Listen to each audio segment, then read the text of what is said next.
début, il y avait les ténèbres. Et soudain, bang! Survient la naissance d'une expansion infinie de temps, d'espace et de matière. Chaque jour, de nouvelles découvertes dévoilent les mystères, les secrets époustouflants et implacables de l'endroit que nous appelons l'univers. Dans l'univers, il est important de connaître ses plus proches voisins.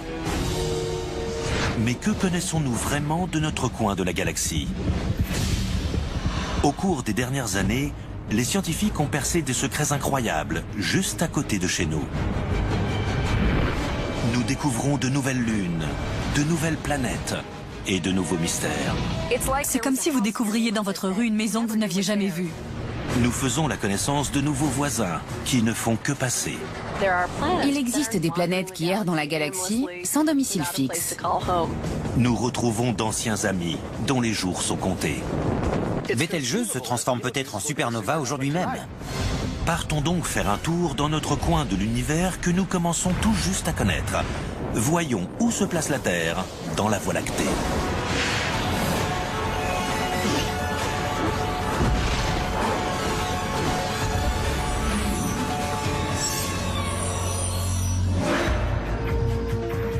Notre quartier, ce n'est pas ça.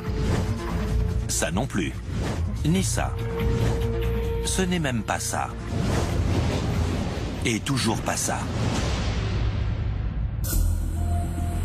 Si l'on prend encore plus de recul, notre quartier est un immense nuage de gaz. D'après les astronomes, notre système solaire se déplace à l'intérieur du nuage interstellaire local, aussi appelé fleuve local, à cause de sa faible densité et de sa forme irrégulière. Les gaz du nuage sont principalement de l'hydrogène et un peu d'hélium. Il y a aussi des traces d'éléments plus lourds, comme du carbone, de l'oxygène et du nitrogène, en suspension dans le nuage interstellaire. On sait que les atomes lourds du nuage sont en fait des résidus de précédentes explosions de supernovas. Le nuage interstellaire local mesure 30 années-lumière de long, c'est-à-dire environ 290 millions de milliards de kilomètres. Il se trouve lui-même au milieu d'un plus grand nuage de gaz en forme de cheminée appelé la bulle locale, lui aussi résidu d'une ancienne supernova. La bulle mesure 300 années-lumière de long et se situe sur le bord intérieur du bras en spirale de la Voie lactée. Notre quartier, c'est ça, du moins à notre connaissance.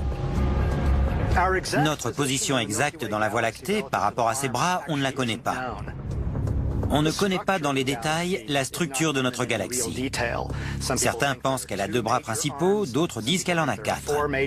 Il est difficile pour nous de déterminer avec exactitude la structure de notre Voie lactée et l'emplacement exact de ses bras. On est comme une souris dans un labyrinthe. On n'a aucune vision globale de l'endroit où l'on se trouve. Dans presque n'importe quelle région de la Terre, on peut déterminer très précisément notre position. Dans 10 mètres, tournez à gauche.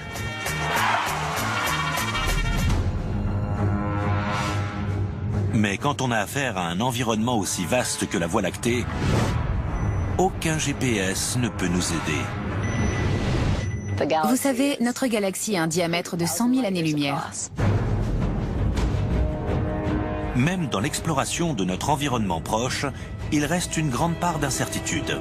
Mais si nous avions un système de GPS galactique, il nous localiserait sans doute à peu près à mi-chemin entre le haut et le bas de la galaxie et à mi-chemin entre son périmètre et son centre. Notre système solaire se situe environ à 26 000 années-lumière du centre de la galaxie. Une hypothèse scientifique avance même que nous vivons dans une zone très exclusive. Il y a une théorie qui dit que seules les étoiles situées à une certaine distance du centre de la galaxie se trouvent dans ce qu'on appelle la zone galactique habitable, c'est-à-dire une zone où les planètes entourant ces étoiles peuvent accueillir des formes de vie. C'est le bon endroit, avec une étoile à la bonne température et une planète à la bonne distance pour permettre la présence d'eau liquide à sa surface. C'est comme ça que s'est produite l'alchimie qui a permis la naissance et l'évolution de la vie jusqu'à nous. La zone galactique habitable se trouverait entre 13 et 15 000 années-lumière de distance du centre de la Voie lactée. La zone principale où nous nous trouvons s'étend de 20 000 à 29 000 années-lumière du centre. À l'intérieur de cette zone, d'anciens voisins ont été détruits afin de faire de la place pour notre habitat. Selon notre façon de voir les choses, notre environnement local, le système solaire, est un endroit assez sûr par rapport à ce qui semble se produire dans l'ensemble de l'univers. Au tout début de notre système solaire, c'était un endroit bien plus hostile. Les matériaux qui ont ensuite formé le Soleil et les planètes étaient encore en plein chambardement. Il se produisait des collisions violentes et de grands bouleversements qui ont ensuite donné naissance à cet endroit relativement calme qu'on connaît aujourd'hui. On pense que les premières étoiles se sont formées exclusivement à partir d'hydrogène et d'hélium. Ensuite, les étoiles fonctionnent comme des processeurs qui produisent les éléments plus lourds.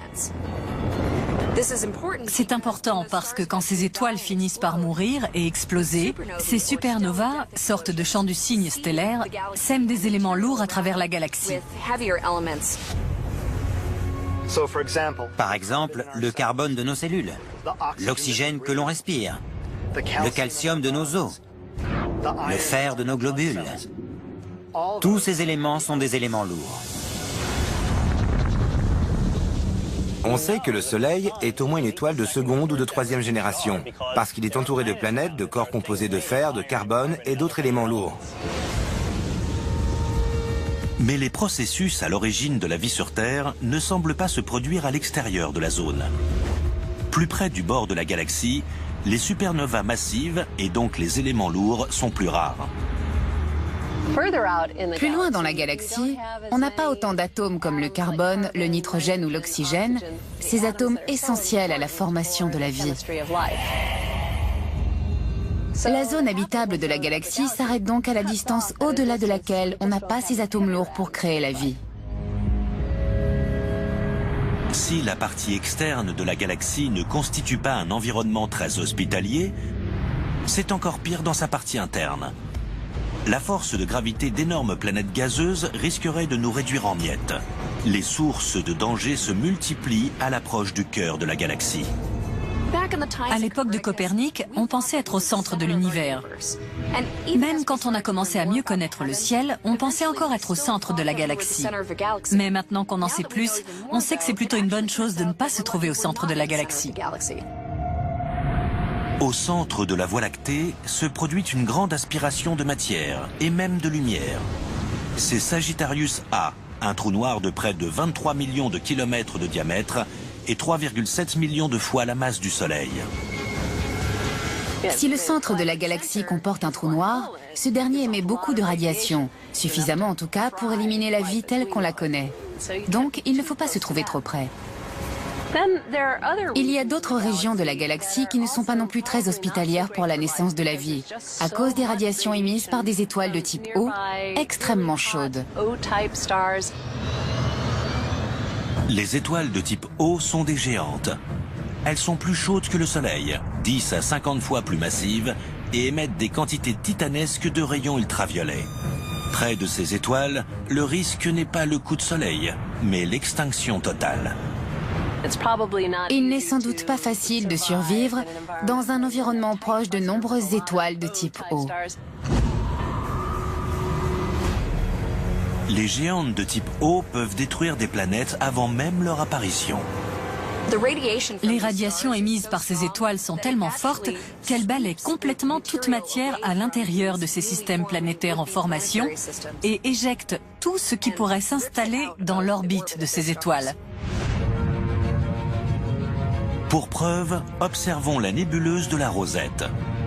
Elle se trouve à 5200 années-lumière d'ici, bien loin de la bulle locale. Mais elle nous montre bien l'effet que peuvent avoir les géantes de type O sur leur entourage.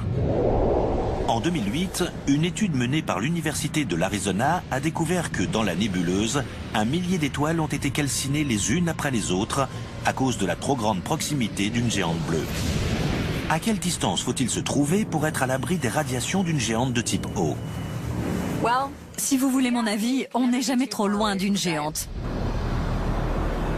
Pour une forme de vie comme la nôtre, ici sur Terre, qui est habituée à un rayonnement solaire assez modéré, il faut au moins se trouver à des dizaines d'années-lumière de la géante, voire plus. Surtout pas trop près en tout cas. Comme une ville coincée entre un désert et un océan, notre coin de la galaxie s'épanouit entre deux régions différentes, mais tout aussi inhospitalières l'une que l'autre. Avec tous les éléments nécessaires à la vie, et sans la menace de radiation intensive, notre région semble être l'endroit idéal. Mais notre emplacement dans la Voie lactée est-il si unique que ça ? L'idée de la zone galactique habitable, c'est que si l'on se trouve trop près du centre de la galaxie, il se passe des tas de choses violentes, et ça élimine toute forme de vie. Pour moi, la vie peut naître dans n'importe quel environnement. En tout cas, on n'en sait rien, et donc on ne devrait pas être aussi catégorique. Il est possible que les formes de vie que l'on connaît ne puissent se développer qu'en zone galactique habitable. Mais ailleurs, il pourrait très bien y avoir d'autres formes de vie, des organismes extrémophiles.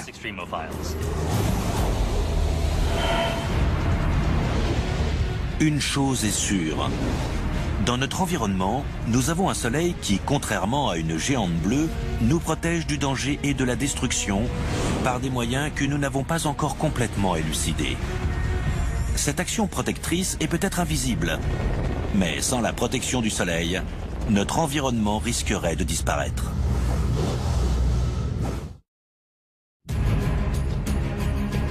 Si notre région de la Voie lactée semble plutôt calme, c'est que, comme beaucoup de communautés, nous ne prêtons pas attention au système de sécurité qui nous protège des dangers extérieurs. La plupart des villes situées en bord de rivières ou d'océans ont des digues et des levées pour se protéger des inondations. Si les digues cèdent, c'est la catastrophe. Ce genre de menaces et de systèmes de protection existent aussi au niveau galactique. L'espace est rempli de radiations qu'on appelle des rayons cosmiques. Les rayons cosmiques sont nocifs pour nous. Les rayonnements chargés en énergie ont tendance à briser les liaisons carbone dont nous sommes faits. Les rayonnements endommagent notre ADN et il y a des risques de mutation à partir de là.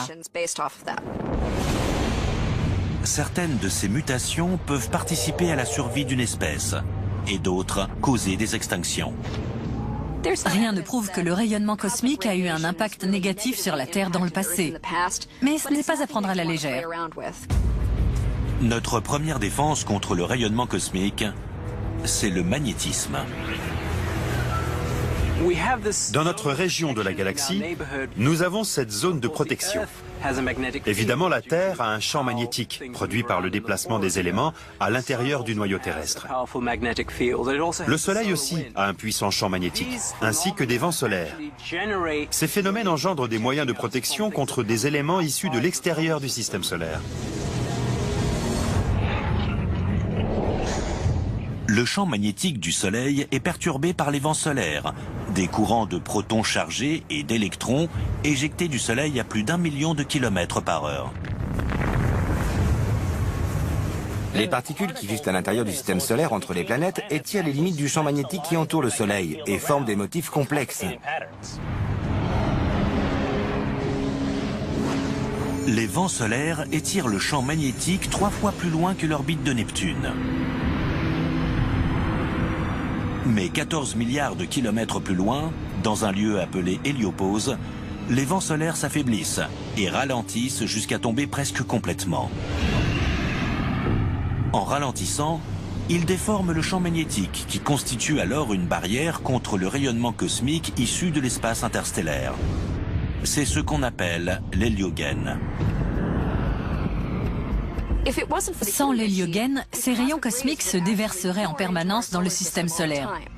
L'héliogène agit comme une sorte de cage anti-requin qui nous protège des rayons cosmiques et nous évite de subir leur influence. Certains rayons passent quand même, mais pas avec la même puissance qu'ils auraient sans cette protection. À une époque, on pensait que l'héliogène constituait une protection élégante, comme un flux de barrières magnétiques.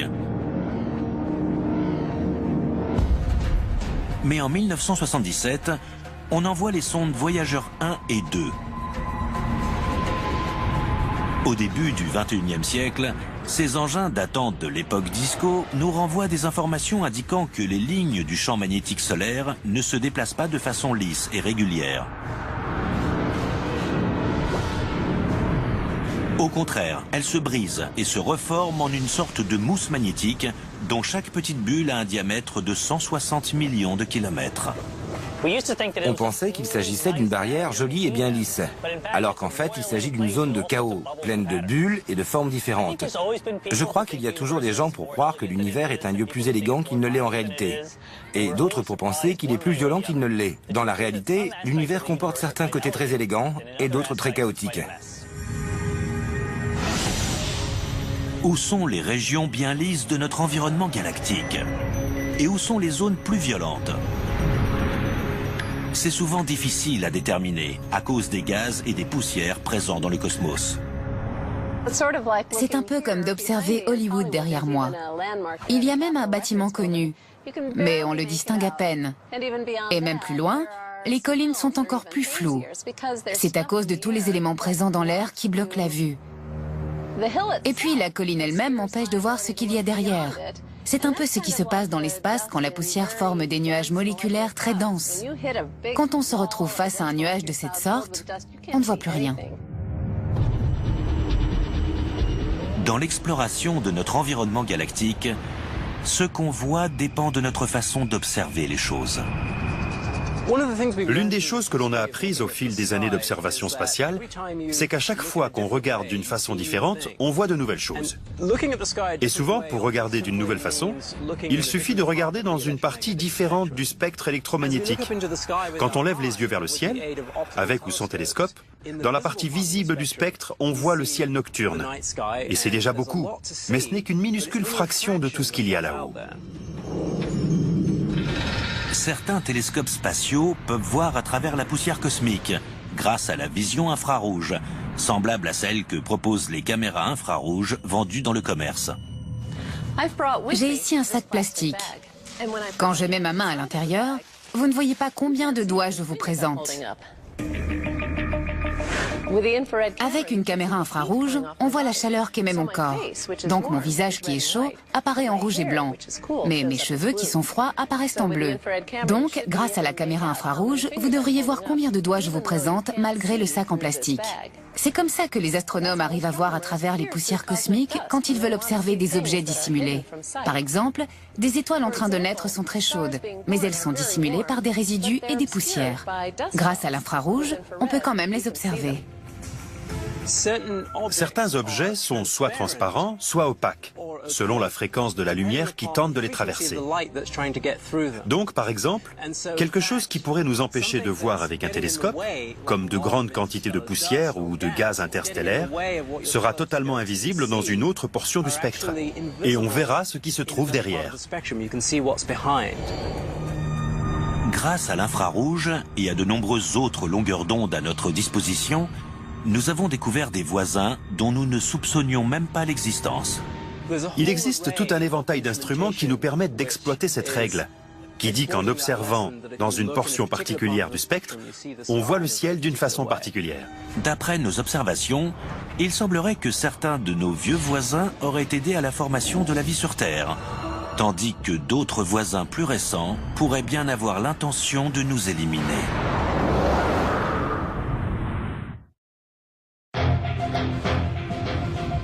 Dans notre exploration de notre environnement galactique, nous avons fait la connaissance de voisins intéressants. Mais comme sur Terre, il y a les voisins sympas et les voisins moins sympas. Les bons voisins, ce sont par exemple les objets qui se déplacent en orbite régulière et prévisible, qui font leur vie de leur côté. On peut les observer et leur faire signe de loin, mais ils ne feront jamais rien de soudain ou de dangereux pour nous. Les mauvais voisins, eux, sont plutôt ceux qui peuvent être instables et qui risquent de nous affecter de façon imprévisible. Ça peut être par exemple l'explosion d'une étoile. Ou une collision entre deux objets qui provoquerait un rebond inattendu et projetterait quelque chose dans notre direction. Donc si l'on veut classifier les choses grossièrement, entre les bons et les mauvais voisins, il faut séparer le prévisible de l'imprévisible, ou si vous préférez, la violence de la non-violence. Parfois, un bon voisin peut apporter un cadeau lors de son emménagement. C'est ce qui a pu nous arriver il y a plusieurs milliards d'années. Alors que la Terre était en train de refroidir et de se former à partir de matériaux recyclés issus du Soleil, il se pourrait qu'elle ait reçu un cadeau qui aurait tout changé.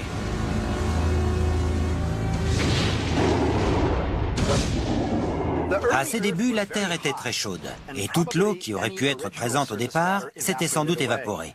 On pense donc qu'une bonne quantité de l'eau terrestre a dû provenir soit de comètes, soit d'astéroïdes gelés, voire des deux. L'une des théories concernant la présence aussi importante d'eau sur Terre explique qu'elle est venue de corps gelés issus de la partie externe de notre système solaire. Ces intrus seraient entrés dans notre partie du système solaire et auraient libéré une partie de l'eau qu'ils contenaient.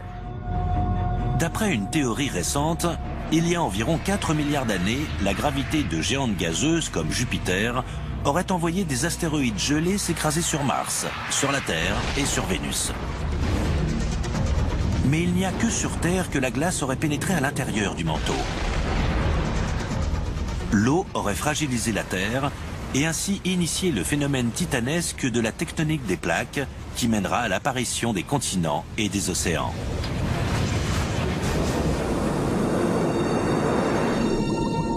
Qu'en est-il des formes de vie nées sous l'océan? Les éléments organiques nécessaires à la naissance de la vie sont-ils également venus de l'espace? À l'intérieur de météorites rares, appelées chondrites carbonées, des scientifiques ont découvert des éléments organiques semblables à ceux qui ont participé à l'apparition de la vie sur Terre. Ces composants ressemblent à ceux qui furent prélevés sur différents objets, comme les micrométéorites de la banquise antarctique, ainsi que de la poussière interstellaire et des échantillons de comètes prélevés lors de la mission Stardust de la NASA en 2005. La naissance de la vie implique une longue série de réactions et une grande variété de molécules organiques, c'est-à-dire contenant du carbone. De plus, il faut sans doute différentes circonstances pour former les différentes sortes de molécules organiques. Certaines ont pu se former sur Terre, mais d'autres se forment peut-être plus facilement dans l'espace et auraient donc été ensuite apportées sur Terre par des météorites ou des comètes. Sans ces cadeaux extraterrestres livrés par nos voisins spatiaux, la vie ne serait peut-être jamais apparue sur Terre. Nos voisins de la Voie lactée nous auraient donc aidés à venir au monde. Mais notre galaxie contient aussi des éléments susceptibles de nous détruire. Par exemple, une étoile naine orange appelée Gliese 710. Sa masse est environ équivalente à 60% de celle du Soleil. Elle est actuellement à 63 années-lumière de la Terre et ne cesse de se rapprocher. Gliese 710 semble bien se diriger droit sur notre système solaire. Au fur et à mesure qu'une naine orange se rapproche du système solaire, elle devient de plus en plus inquiétante. À presque exactement une année-lumière de la Terre, se trouve une immense zone de corps gelés, appelée le nuage d'Oort. Les corps du nuage d'Oort risquent de se transformer en comètes s'ils s'approchent trop près du Soleil. Mais en général, on ne les voit pas parce qu'ils sont encore très loin du Soleil. Des milliards de comètes potentielles sont donc là, à attendre qu'une force gravitationnelle leur donne de l'élan. La force de Gliese 710, par exemple. Gliese 710 va entrer en collision ou au moins commencer à perturber le nuage d'Oort d'ici environ 1,3 million d'années. Si Gliese 710 s'approche trop près, sa gravité risque de transformer d'inoffensifs morceaux de glace et de poussière en comètes menaçantes pour notre planète. Les conséquences pourraient être dramatiques. À ce moment-là, il pourrait se produire une véritable attaque de comètes sur le système solaire, qui pourrait bien provoquer une nouvelle extinction massive. On n'est pas certain que ça arrive un jour, mais c'est possible.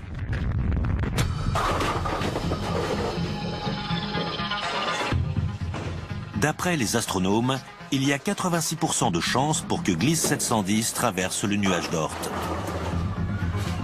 Si la boule orange était une naine orange comme Gliese 710, et que les quilles étaient les comètes du nuage d'Oort, voilà ce qui pourrait se passer.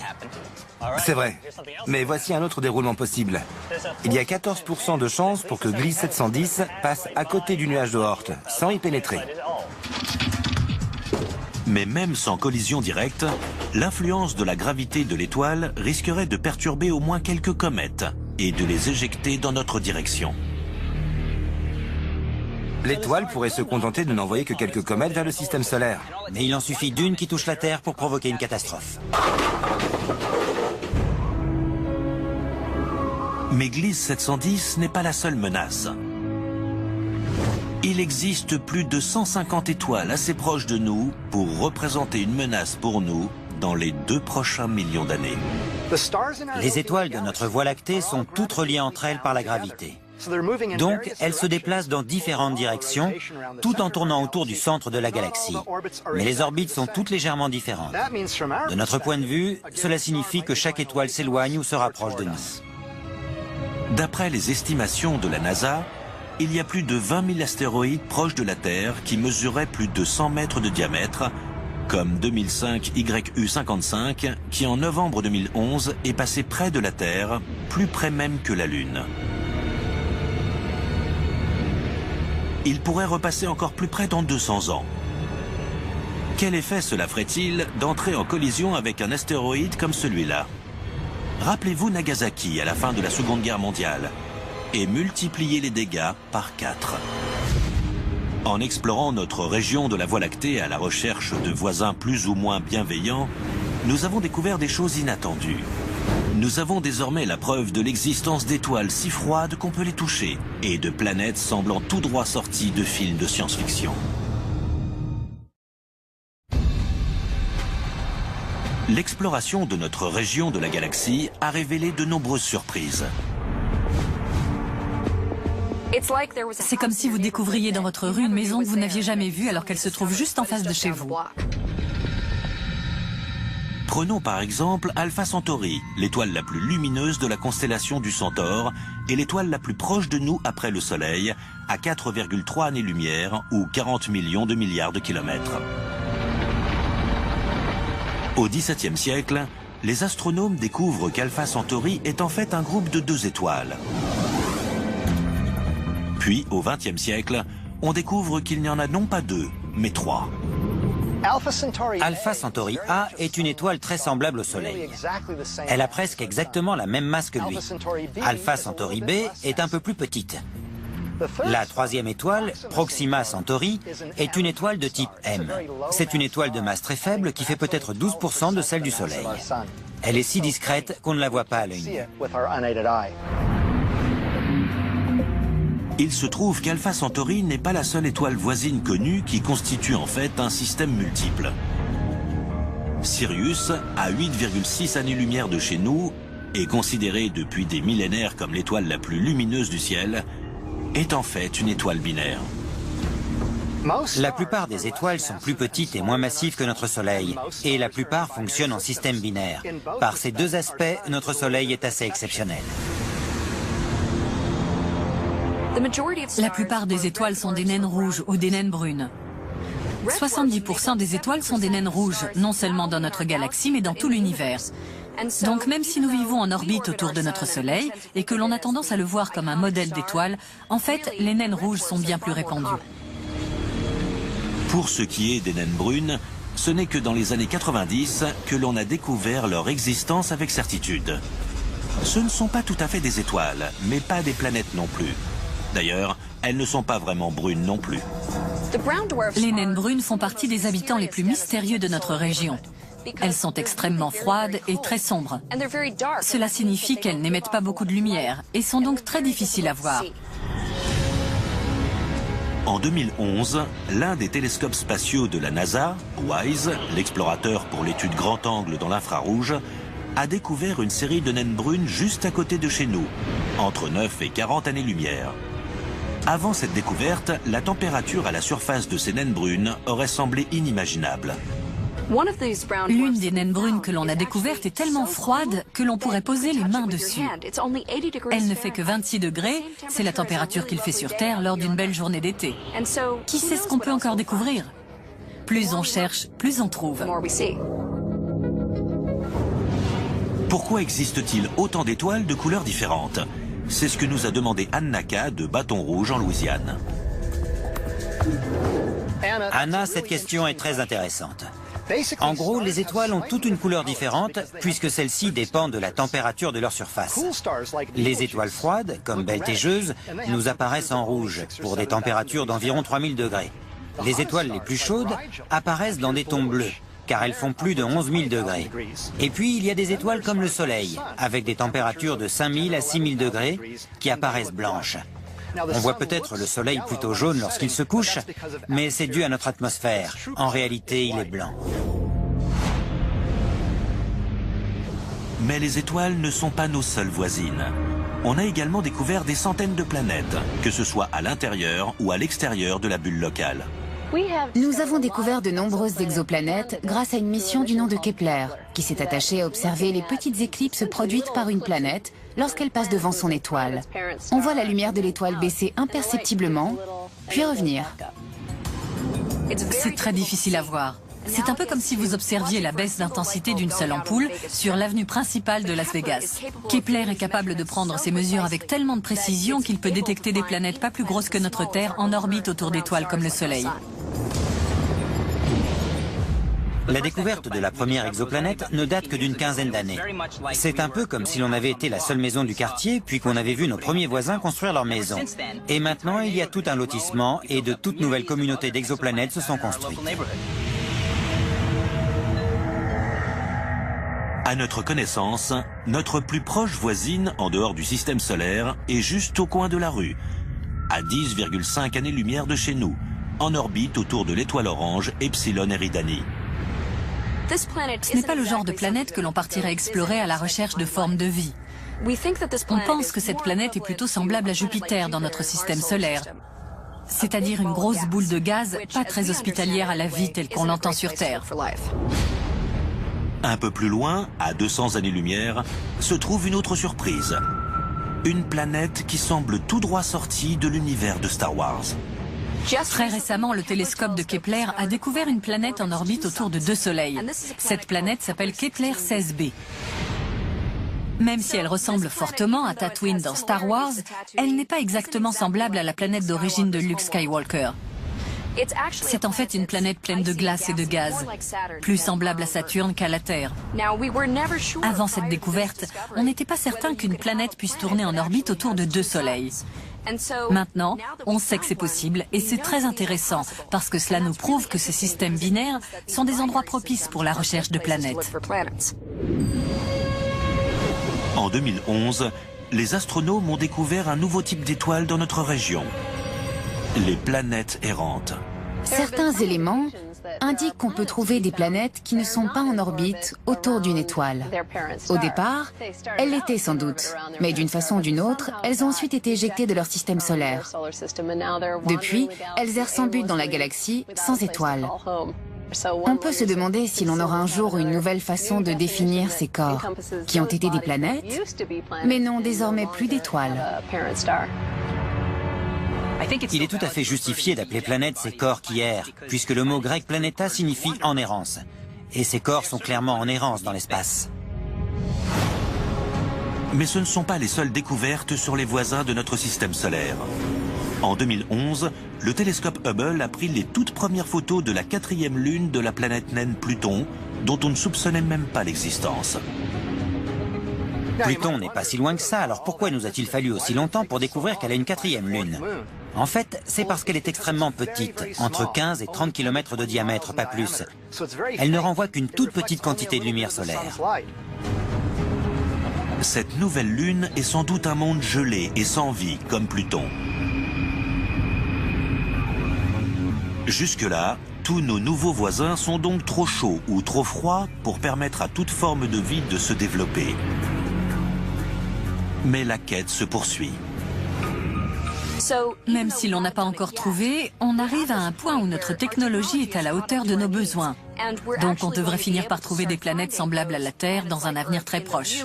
En revanche, pour déterminer si oui ou non une planète est effectivement apte à accueillir la vie, la tâche est bien plus compliquée.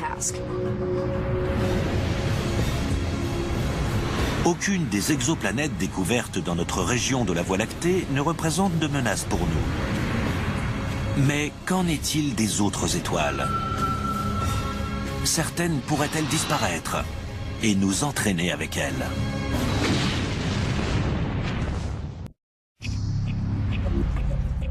Notre position dans la galaxie comporte de nombreux avantages.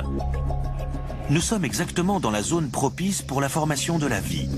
Notre Soleil nous protège du dangereux rayonnement cosmique et la plupart de nos voisins sont plutôt calmes. Mais un quartier peut changer. Dans une rue, si un incendie détruit une maison, les maisons proches risquent des dommages elles aussi. Alors imaginez ce qui peut se passer lorsqu'une étoile s'éteint en supernova. Cela signifie que l'étoile explose et éjecte toute sa matière dans la galaxie. Ce sont des explosions d'étoiles qui ont permis notre formation, celle de la plupart des éléments lourds contenus dans les étoiles de notre entourage et celle des nuages gazeux qui entourent le système solaire. Mais mieux vaut ne pas se trouver trop près lorsqu'une étoile explose. Une explosion de supernova est extrêmement puissante.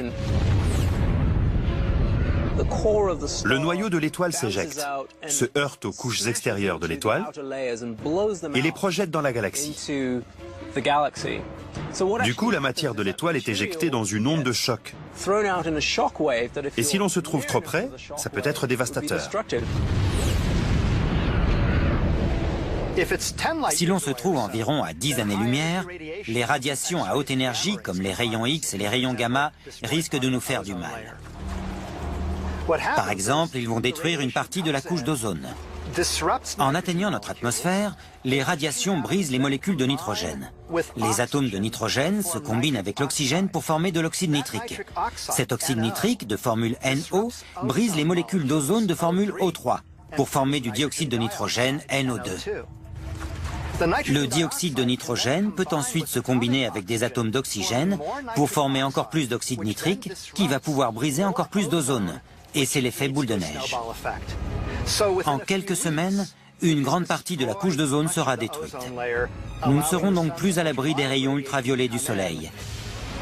Et la vie s'éteindra sur les couches supérieures de la Terre et des océans. Cette menace de mort toucherait également le phytoplancton, base de la chaîne alimentaire sous-marine, qui produit également 50% de l'oxygène présent sur Terre. Cela signerait l'arrêt de mort de la plupart des grandes formes de vie terrestre, notamment pour l'espèce humaine. L'une des candidates à l'extinction stellaire se trouve en dehors de la bulle locale. Pourtant, on l'observe dans le ciel nocturne depuis des millénaires. Il s'agit de la supergéante rouge Bételgeuse. Cette étoile, située entre 500 et 800 années-lumière de distance, est 20 fois plus grosse que le Soleil et constitue l'épaule gauche de la constellation d'Orion. Bételgeuse approche de la fin de sa vie. Entre 1996 et 2011, Bételgeuse a diminué de 15% pour des raisons encore inconnues. La supergéante pourrait bien se transformer en supernova d'ici 500 000 ans. Ou elle l'a peut-être déjà fait. Il est très possible que Bételgeuse explose ce soir, demain ou la semaine prochaine.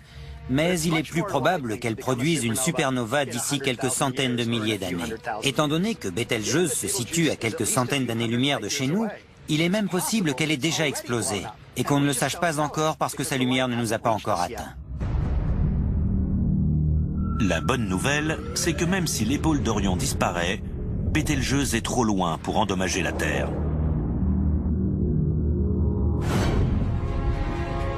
Mais il y a aussi HR 8210, à 150 années-lumière de distance, dans la constellation de Pégase.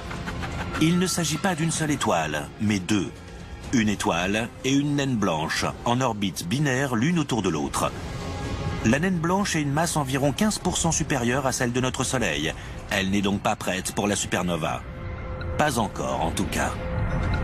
HR 8210 est un système binaire de deux étoiles en orbite, l'une autour de l'autre. L'une des deux est déjà morte, elle est à l'état de naine blanche. Voici ce qui peut se passer. Lorsque l'étoile qui est encore chaude actuellement passera par les différentes phases de la mort stellaire, lorsqu'elle commencera à gonfler, elle pourrait se mettre à déverser de la matière sur la naine blanche. La naine blanche est un peu comme un zombie qui dévore sa voisine. Lorsque l'étoile commencera à s'étendre, la naine blanche va se mettre à lui voler de la matière et donc à grossir elle-même. Et si elle atteint un certain point d'instabilité, elle risque d'exploser en supernova de type 1. Sommes-nous suffisamment loin de HR 8210 pour éviter les dommages collatéraux lors de son explosion? Pour être complètement à l'abri d'une explosion de supernova, il faut se trouver au moins à 100 années-lumière. 10 années-lumière, ça peut suffire, mais pas forcément. Ça dépend de quel effet secondaire on mourra en premier. Mais ça n'arrivera pas avant très longtemps. D'ici là, notre planète se sera déplacée, et HR 8210 aussi, puisque tout est en mouvement dans cette galaxie. Dans l'avenir, il se peut que ça arrive. Mais à ce moment-là, on se sera sans doute beaucoup éloigné. Mais pas de quoi être rassuré. La menace de HR 8210 n'a été découverte qu'en 2002. Combien d'autres futures supernovas nous entourent? Sont-elles proches? Et quand se produira l'explosion?